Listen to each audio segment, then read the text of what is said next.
오늘 하나님께서 우리에게 주신 말씀은 마태복음 18장 1절에서 4절 말씀으로 어린아이들과 같지 아니하면이라는 제목으로 은혜의 말씀을 나누도록 하겠습니다. 5월이 무슨 달이라고 하던가요? 가정의 달입니다. 우리가 이 사도행전을 통해서 코로나와 맞물린 현 상황을 어떻게 하면 좀 극복해보고 또 복음의 진수, 그 원초적인 복음의 능력을 어떻게 하면 회복할까를 관찰해 보면서 사도행전을 보았지만 우리가 5월 가정의 달을 맞이해서 사도행전은 잠시 멈추고 이 가정의 달을 맞아서 그 주에 해당되는 말씀의 은혜를 나누기를 소망합니다. 오늘은 그 5월의 첫째 주, 무슨 주일이죠? 어린이 주일입니다. 이 어린이 주일을 맞아서 어린 아이들과 같지 아니하면이라는 제목으로 우리가 함께 은혜를 나누길 원합니다. 여러분, 어린이 주일에 별명이 혹시 있는 거 아세요? 어린이 주일의 별명. 그게 뭐냐면 꽃주일이에요. 꽃주일. 따라해 보세요. 꽃주일. 이 꽃주일이 왜 꽃주일이냐? 그 배경은요, 사실 미국에서부터 옵니다. 1860년에 미국의 매사추세츠라고 하는 그 도시에서 이 교회 어른들이요, 아이들을 기쁘게 하기 위해서 교회를 무엇으로 꾸몄을까요? 꽃으로 꾸몄어요. 누굴 기쁘게 하기 위해서? 어린 아이들을 기쁘게 하기 위해서. 누가요? 어른들이요. 그게 기원이 되죠. 그러면서요, 여기서 주목할 게 있어요. 그 시작의 배경이 어린아이들을 기쁘게 하기 위했다라는 것입니다. 이런 교회의 어른들이요, 다음 세대 되는 어린이들의 가능성 그리고 꿈을 존중하는 마음에서 시작되었다는 것이죠. 그런데 문제는 이 무렵에 우리나라에는 아직 어린이라고 하는 인식조차 갖추질 못했던 때입니다. 어린이라고 하는 호칭조차가 없었어요. 왜냐? 일제 강점기를 맞아서 우리 국민이 나라 잃은 서름에 기쁨까지도 함께 잃어버렸기 때문에 하루하루 살아가는 것 자체가 고달팠습니다. 그렇게 고달픈데 이 어린애들, 다음 세대를 생각할 겨를이 있겠습니까? 전혀 없었죠. 그럴 때 어린이날 혹시 누가 만드신 건지 아시나요? 소파 방정환이라고 하는 선생님께서 어린이라고 하는 말을 만들어냅니다. 당시에요, 늙은이, 여러분을 말하는 거 아니에요? 늙은이, 또 젊은이라고 하는 호칭들은 있었어요. 근데 어떤 호칭이 없었어요? 어린이라고 하는 호칭이 없었습니다. 이 어린이에 대한 호칭은 어디에서 기원이 되냐면, 어린 아이는 어른보다 한 시대 더 새로운 사람이다라고 생각했던 이 방정환 선생님께서 어린아이를 대접하는 격식을 갖추어서 어린이라고 하는 말을 만들어냈습니다. 그리고 추후에 5월 5일이 어린이날이 되게 되죠. 이 정신을, 방정환 선생님의 이 정신을 물려받아서 1957년에야 비로소 5월 첫째 주에 무슨 날이 생겼어요? 어린이날이 생겼어요. 어린이날이. 그리고 그 어린이날을 또 정신을 이어받아서 교회에서 역시나 다음 세대를 생각하면서 제정한 것이 바로 오늘 저와 여러분이 드리고 있는 무슨 주일입니까? 어린이 주일입니다. 사랑하는 우리 은성의 영가족 여러분, 우리 다음 세대 되는 교육부서 아이들이요, 그들에게 우리 이전 세대로서 또 믿음의 선배로서 믿음과 사랑의 본을 여러분이 보이길 간절히 소망합니다. 더욱이 하나님의 기업으로 잘 양육될 수 있도록 우리 이전 세대의 책임이 무엇이냐? 다음 세대 되는 아이들이 몇 명이냐? 그것은 중요하지 않아요. 한 명이 될지라도 그 아이를 위해서 우리가 기도하고 헌신하는 것, 눈물로 씨앗을 뿌리는 것, 그럴 때 소출은 내게서 거둔다라고 하는 건 욕심입니다. 그 소출이 누구에게서 거둬져야 되겠습니까? 우리 다음 세대에게서 거둬져야 됩니다. 그런데 다음 세대에게 우리가 물려줄 것이 없다면, 또 다음 세대를 신경 쓰지 않는다면 교회의 미래는 이 코로나와 비교되지 않을 정도로 암담하고 어두울 것입니다. 은혜와 성령이 함께하는 은성교회 성도 여러분, 오늘 1절 말씀을 보면 이 제자들이요, 예수님을 향해서 한 가지 질문을 하고 있습니다. 아주 중요한 질문이에요. 우리 1절 말씀을 같이 한번 읽어보도록 하겠습니다. 시작. 그때 제자들이 예수께 나와 이르되 천국에서는 누가 크니이까? 네, 이는 서로 높아지려고 하는 제자들의 열망이 그대로 보여지고 있는 질문입니다. 이전에도 제자들은 다퉜어요. 그 다툼의 주제가 무엇이었습니까? 오른편에 누가 앉을까? 왼편에 누가 앉을까? 다시 말해 서열 1위가 누구고 2위가 누구냐? 그 우열을 가리는 싸움을 계속해 왔습니다. 그런데 오늘 예수님께 그 질문을 던지면서요, 그들의 열망을 보여주고 있어요. 그 질문이 무엇이에요? 천국에서 누가 큽니까? 이 질문입니다. 여러분에게 한번 질문해 볼까요? 목사님, 천국에서 제가 가장 클 것 같습니다. 그래요? 목사님, 저는 천국에서 가장 작을 것 같은데요. 전 천국 갈 것 같은데요. 안 가십니까? 네. 여러분, 사실 오늘 이 제자들의 질문, 먼저 왜 제자들이 이 질문을 던졌는지를 우리는 말씀에서 찾아봐야 됩니다. 1절을 처음에 보면 무엇으로 시작합니까? 그때에라고 합니다. 그때에. 이 제자들이 질문을 던지고 있는 시점을 밝히고 있어요. 굳이 성경은 말이죠. 굳이 성경 말씀이 오늘 제자들이 이 질문을 하고 있는 그 시점을 언급하고 있어요. 그때에라고 말이죠. 이 그때가 언제냐? 넓은 의미에서 보면 마태복음 16장 16절, 제가 아주 중요한 말씀이라고 했는데 그것이 무엇입니까? 자, 눈치 있으면 빨리 뭐 해야 돼요? 저를 보지 마세요. 찾아보시고 뭡니까? 주는 그리스도시요 살아계신 하나님의 아들입니다 라고 하는 위대한 신앙의 고백을 누가 했습니까? 베드로가 고백한 그 시점 이후부터예요. 크게는 말이죠. 또 작게는 그때가 언제냐? 바로 17장 마지막에 24절에 가버나움이라고 하는 지역에 도착하셔서 거기서 어떤 일을 행하십니까?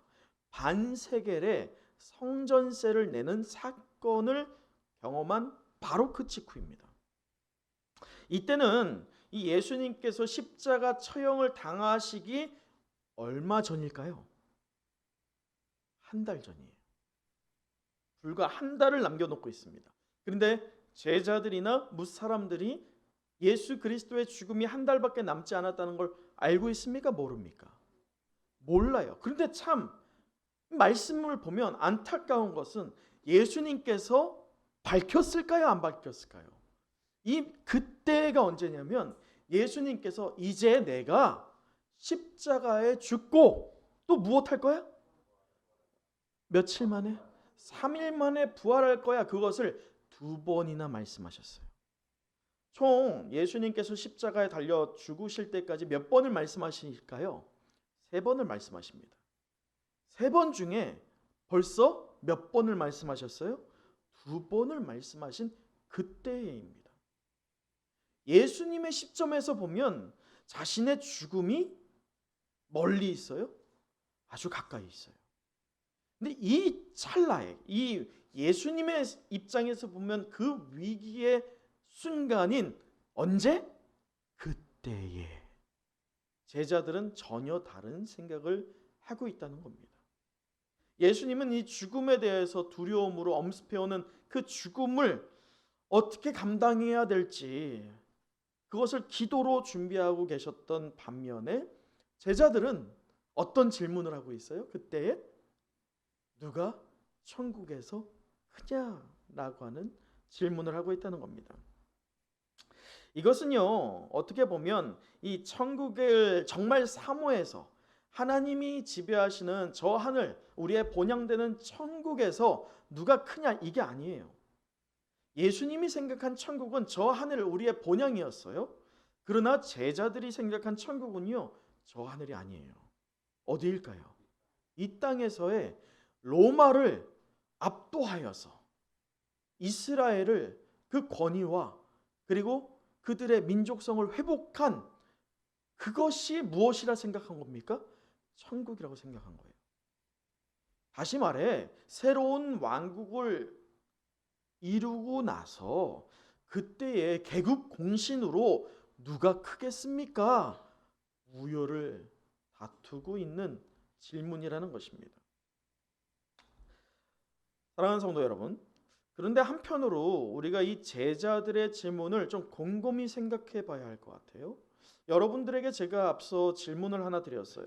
천국에서 큰 자와 작은 자가 있을까요, 없을까요?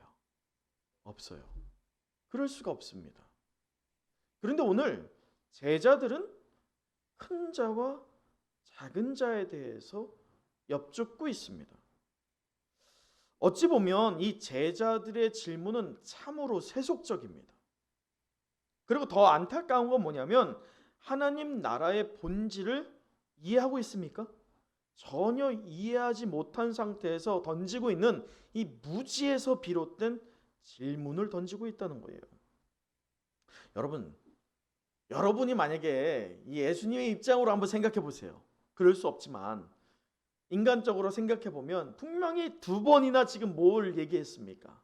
나의 죽음에 대해서 얘기했고 부활에 대해서 얘기했으며 또 자신이 하나님의 아들 되심과 또 하나님의 뜻으로 와서 십자가 부활을 통해서 모든 인류뿐만 아니라 또 하나님의 권세되는 이 성도들을 구원하기 위해서 오셨다라고 말씀하시는 그 과정에서요, 누구도 이해 못하고 있어요. 아무도 이해 못하고 있어요. 그런데 이 던지는 질문이 예수님께 얼마나 답답하겠습니까?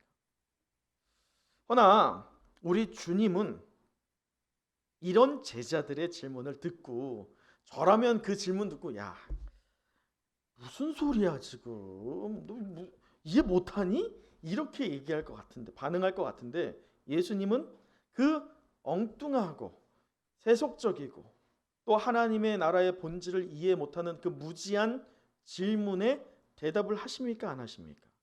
자, 2절 말씀을 같이 읽어보도록 하죠. 2절입니다. 시작. 예수께서 한 어린아이를 불러 그들 가운데 세우시고. 예수님께서는요, 오늘 이 과거의 제자들뿐만 아니라 오늘을 살아가는 저와 여러분, 우리 그리스도 안에 속한 그리스도인들에게 천국에서 누가 큰지에 대한 조건이 무엇인지에 대해서 말씀하는 게 아니라 단순히 천국에 들어갈 수 있는 자의 조건에 대해서 말씀하고 있습니다.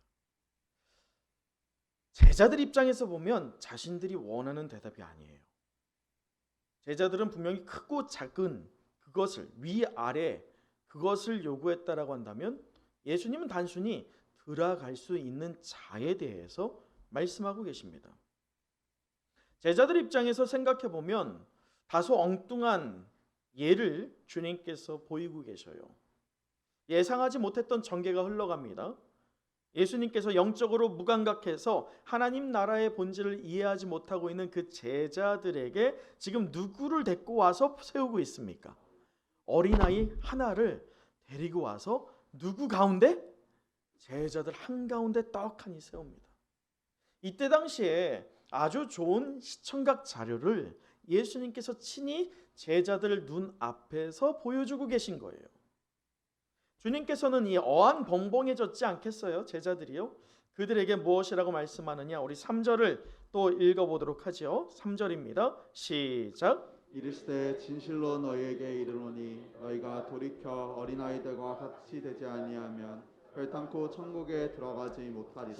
네, 그렇습니다. 예수님께서 이 제자들의 질문과 조금 다른 방향의 답변을 하시면서 어린아이 하나를 세우시면서 어린아이의 비유를 통해서 천국에 들어갈 수 있는 자에 대한 답변을 시청각 교육으로서 보여주고 계십니다.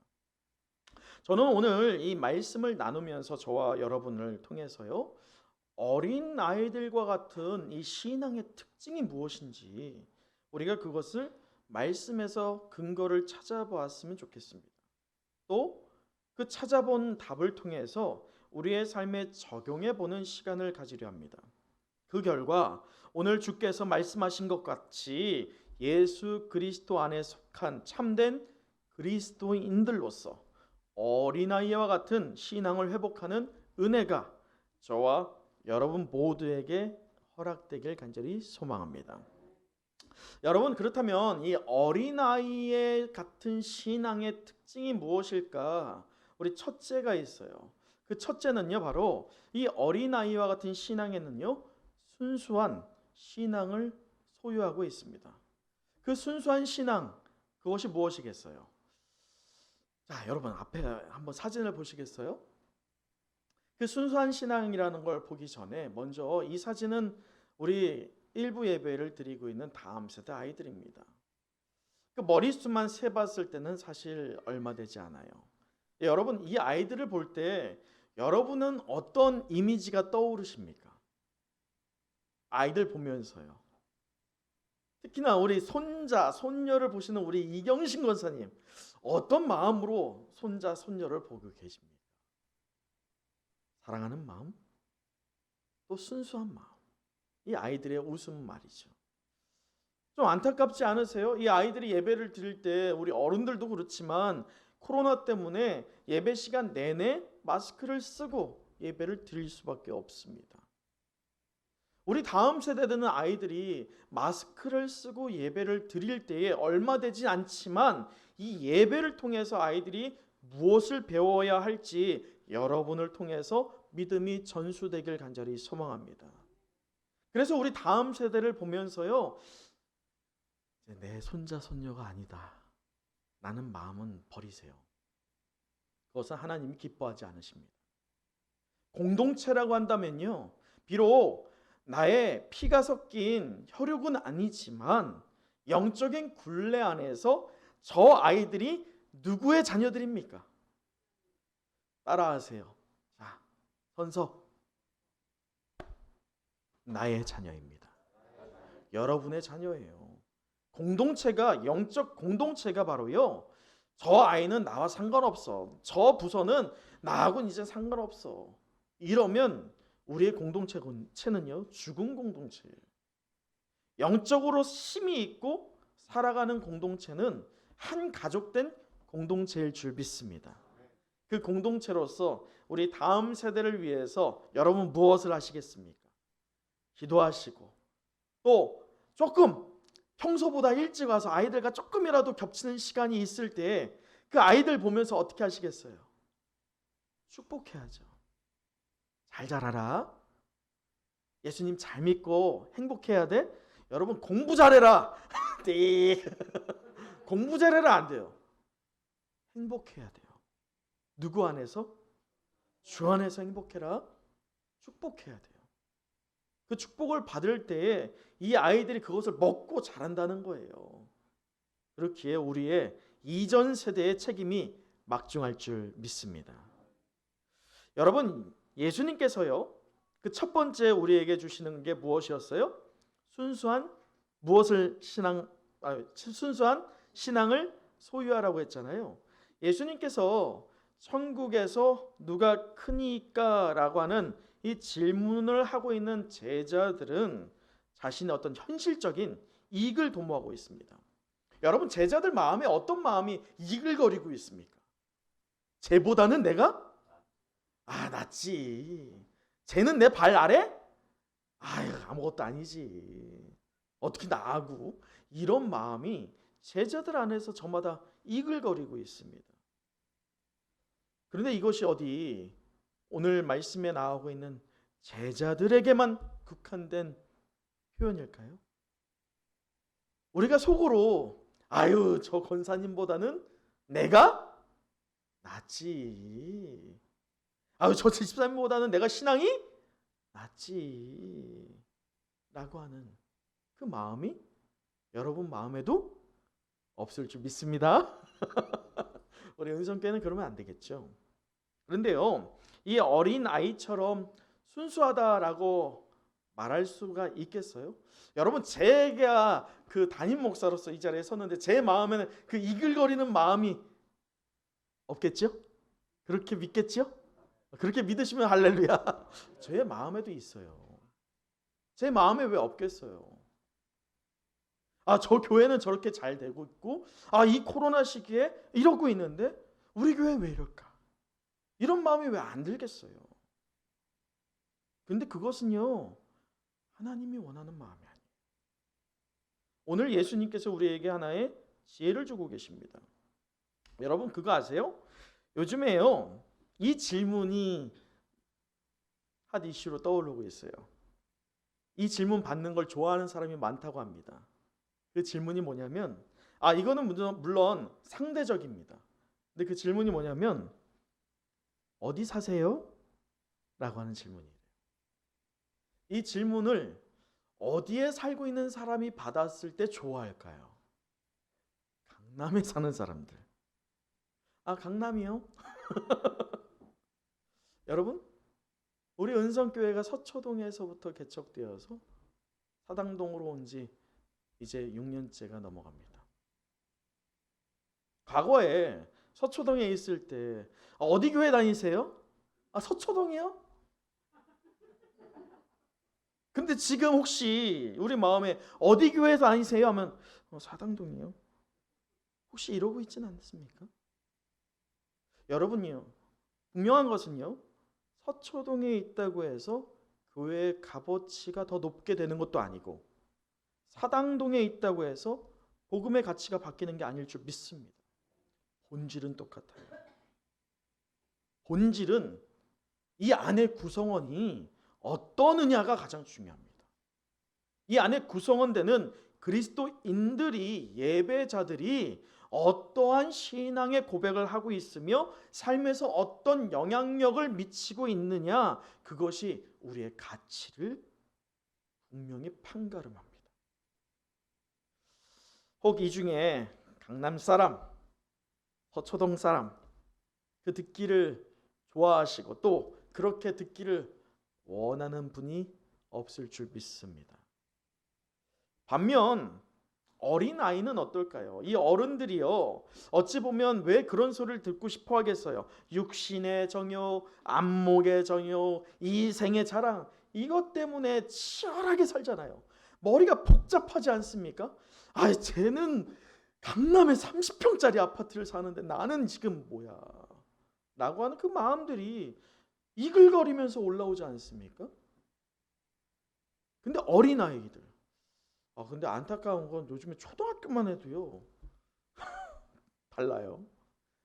저희도 시온이를 이렇게 키우는데 벌써 애들이 질문이 다릅니다.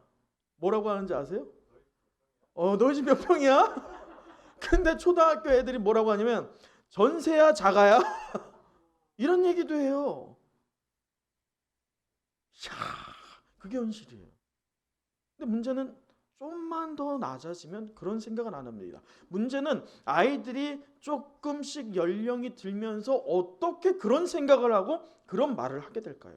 아이들이 내가 우리 집이 자가가 몇 평인가 이렇게 연구합니까? 누구에게서부터 들었겠습니까? 그럼 그 아이들 안에서 그 믿음의 부모는 없을까요? 믿음의 부모인데도 불구하고 똑같이 믿지 않는 아이들이나 믿는 아이들이나 반응은 크게 다르지 않다는 거예요. 여러분 어린아이가 왜 어린아이냐 복잡하게 생각해요. 내가 아빠한테 용돈을 받으려면 요거를 해가지고 칭찬을 받고 요걸 딜을 해가지고 요렇게 용돈 받아야지. 이건 어린아이가 아니에요. 이미 순수하지가 않죠. 어린아이라고 한다면 생각이 어때요? 복잡해요? 단순해요. 아주 1차원적이에요. 그런데요, 사랑하는 성도 여러분, 신앙은요, 복잡하게 생각하면 잘하질 않아요. 제가 사역을 수년을 하면서 또 여러 교회에서 사역하면서 통계를 제가 몸소 체험하면서 통계낸 게 있어요. 이게 우리 은성교회만이 아니에요. 전국에 있는 교회들이 다 똑같을 거예요. 뭐냐면 머리 복잡하게 생각하는 사람일수록 신앙이 어떨 것 같아요? 잘하지 않아요. 신기하게 단순하게 하나님께 믿고 낮아지고 엎드려지는 그 순수한 신앙일수록 그 믿음이 어떻게 자랄까요? 쭉쭉 자랍니다. 하루가 다르게 자라가요. 예배 드려야지? 그럼 예배 드려야지. 기도해야지? 그럼 기도해야지. 그냥 단순해요. 뭘 재지 않습니다. 내가 이번 주에 어떻고, 내가 요즘에 몸이 어떻고, 재지 않아요. 단순합니다. 그게 어린아이예요. 그게 바로 순수한 신앙이죠. 여러분, 그래서 어린아이처럼 순수하다는 것은요, 첫째, 사사로운 욕심이 있어요, 없어요? 없어요. 두 번째는 불순한 생각이 있어요, 없어요? 없어요. 어린아이가 불순한 생각을 해요? 머리를 막 써요? 걔는 순수하지 않은 거죠. 그러다 보니 어린아이는 때로는요, 좀 무모합니다. 무모하게 생각될 만큼 자기 것을 쫙 움켜줘야 되는데 무모하게 자기 것을 어떻게 해요? 남 줘볼 때가 있어요.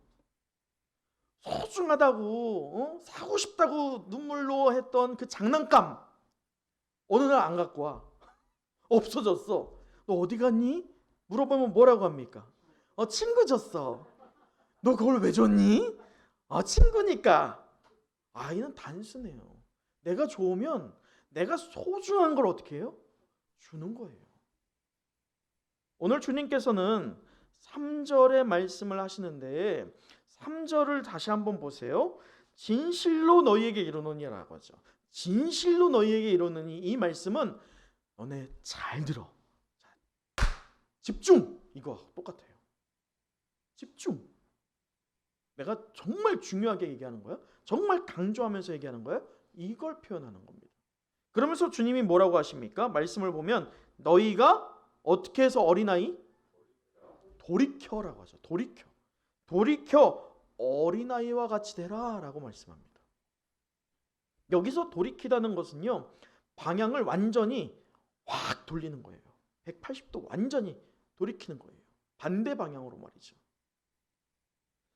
그렇기에 이는 방향을 잘못 잡은 사람이 자신이 방향이 잘못됐다는 것을 깨달은 즉시로 돌이키는 것을 말합니다. 곧 어린아이와 같은 순수한 신앙을 소유한 성도는 세상을 향하여서 집착하던 삶의 방향이 어떻다는 것을 깨달아야 됩니까? 잘못되었다는 것을 깨달아야 됩니다. 무엇으로요? 하나님의 말씀으로요.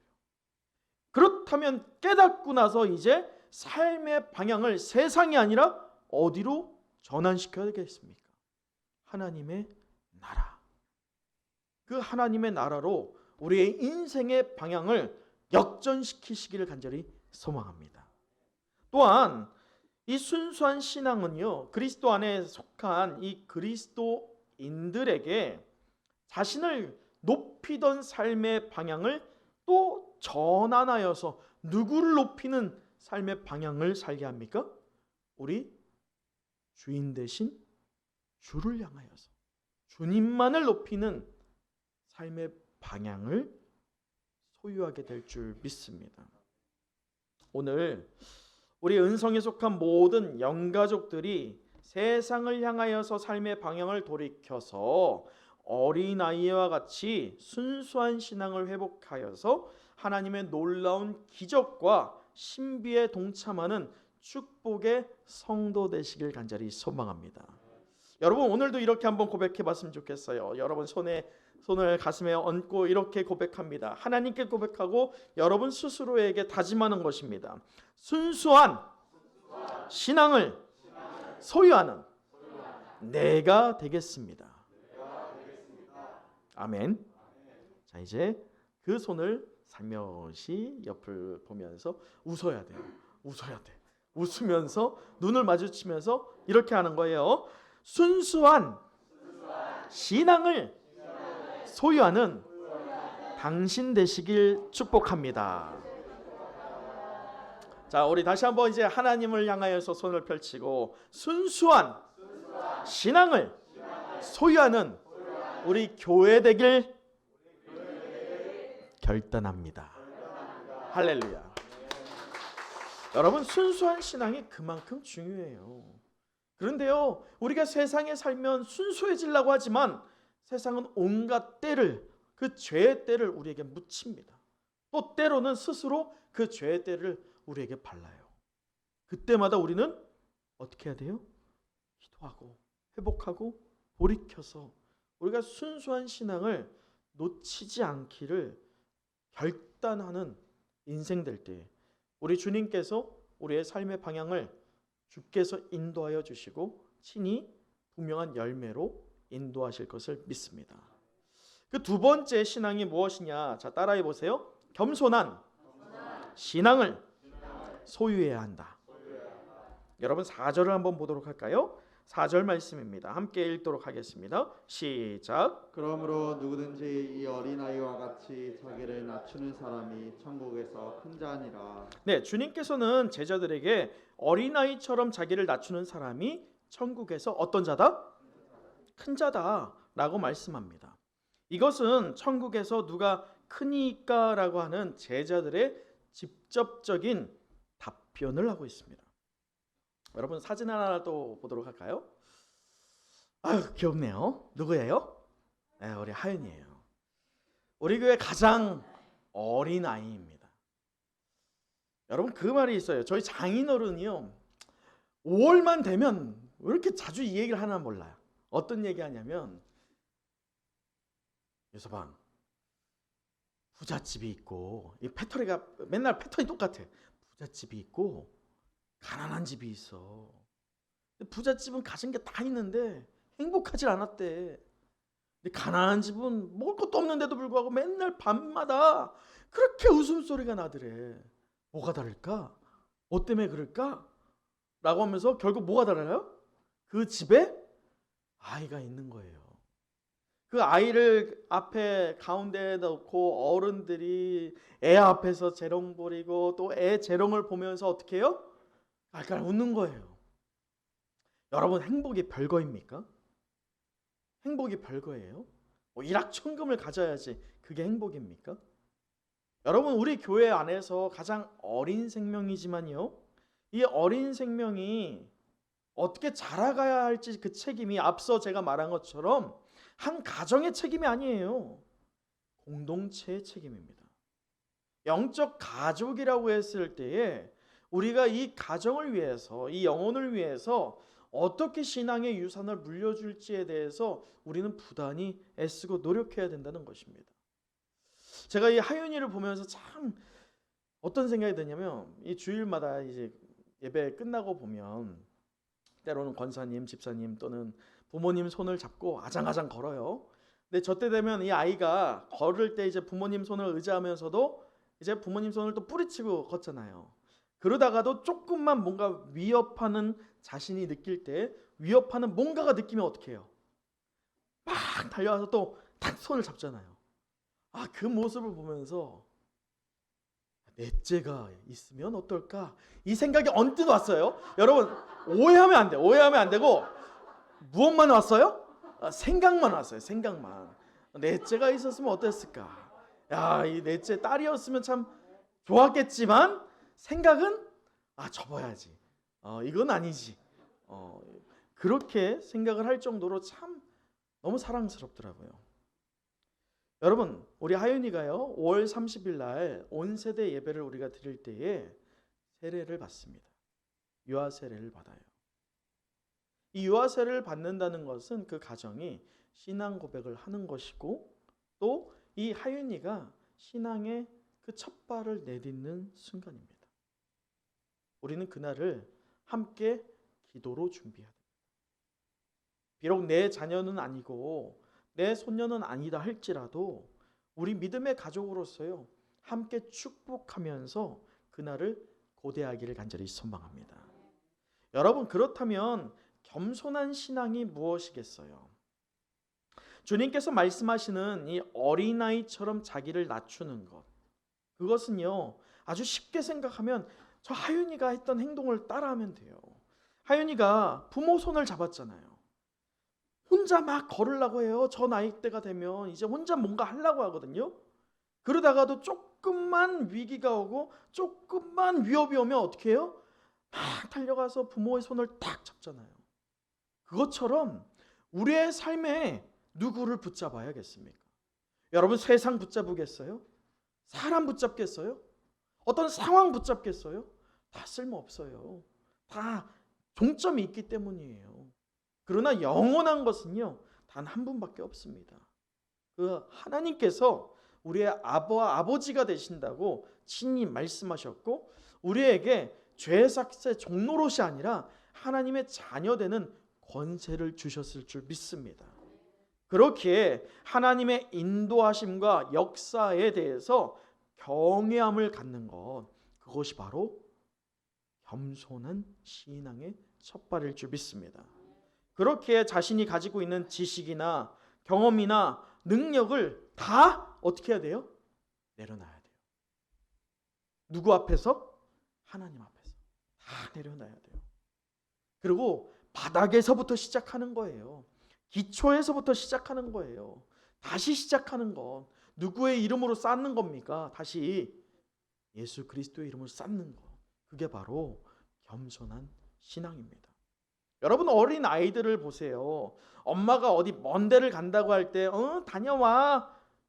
그럴 수 있지만 어린 아이일수록 절대 그러지 않아요. 어린 아이일수록요 먼 데 가는 엄마, 자신을 내버려 두고 가는 엄마 그냥 가게 냅둡니까? 울부짖어요. 가지 말라고. 엄마 없이는 단 하루도, 단 한 시간도 살 수 없다고 몸부림칩니다. 사랑하는 은성의 영가족 여러분, 여러분의 지난 한 주를 돌아보시지요. 하나님 없이 단 하루, 단 한 시간도 살 수 없다고 몸부림치셨던 지난 한 주이셨습니까? 아니면 하나님 없이도 잘 살고 잘 지냈던 그런 한 주였습니까? 여러분, 자기 자신을 기꺼이 낮추고 자신의 기준을 버리고 온전히 하나님을 경외하기를 힘썼던 다윗을 기억하십시오. 그 다윗이 잃어버린 하나님의 언약궤가 다시 그 성전으로 돌아오게 될 때에 무엇을 했어요? 누구처럼? 어린아이처럼 춤췄어요. 하나님 앞에서요 뛰놀며 춤췄다고 합니다. 여러분, 뛰놀며 춤추다가 무엇이 벗겨집니까? 옷이 벗겨져요. 하의가 벗겨져요. 그런데 그게 부끄럽지 않았어요. 왜요? 내가 어린아이로서 하나님 앞에 추는 거니까. 하나님 앞에 기뻐하는 거니까. 하나님이 이것을 보시고 받아주실 것이라고 하는 믿음이 다윗에게 있었다는 것입니다. 그와 같이 오늘 우리에게도 어린아이와 같은 신앙, 바로 이 겸손한 신앙이 회복되길 간절히 축원합니다. 말씀을 마치겠습니다. 우리 마지막으로 4절 다시 한번 읽어보도록 하죠. 4절입니다. 시작. 그러므로 누구든지 이 어린아이와 같이 자기를 낮추는 사람이 천국에서 큰 자니라. 네, 우리는 어린이 주일을 맞이하여서 어린 아이들 같이 되지 아니하면이라는 제목으로 은혜의 말씀을 나눴습니다. 교부 철학자로서요, 이 어거스틴이라고 하는 분이 계십니다. 이 어거스틴은 성도들에게 요구되는 가장 큰 미덕이 무엇입니까? 라는 질문에 첫째도 이것, 둘째도 이것, 셋째도 이것이다 라고 말했어요. 그 이것이 무엇일까요? 바로 겸손입니다. 왜 그가 그토록 겸손을 강조했느냐? 우리는 이웃을 섬기는 부분에서, 공동체 안에서 구성원을 섬기는 부분에서 겸손해야 합니다. 낮아져야 됩니다. 익은 벼가 고개를 숙여요. 우리 안에 성령이 충만할수록 고개를 뻣뻣이 들고 어깨에 힘을 딱 주는 게 아니라 고개를 숙이는 겸손함이 있기를 간절히 소망합니다. 또한 누구 앞에서 더욱더 겸손해져야 됩니까? 하나님 앞에 겸손한 신앙을 소유하기를 소망합니다. 그리스도 안에 속한 그리스도인들의 집합체가 오늘 우리 은혜와 성령이 함께하는 은성교회 될 줄 믿습니다. 아멘. 우리 은성의 모든 영가족들이 어린아이와 같이 오늘 두 가지 신앙을 소유하자고 했죠. 회복하자고 했습니다. 첫째가 무엇입니까? 순수한 신앙. 두 번째는요, 겸손한 신앙. 이 두 가지를 회복하기를 소망합니다. 또 힘의 통치가 아니라 사랑의 섬김으로 은혜의 공동체를 하나님께서 세워 가실 때에 비로소 천국에서 우리를 큰 자라고 인정하실 것을 믿고 구하는 그리스도인 되기를 주님의 이름으로 축원합니다. 기도하도록 하겠습니다.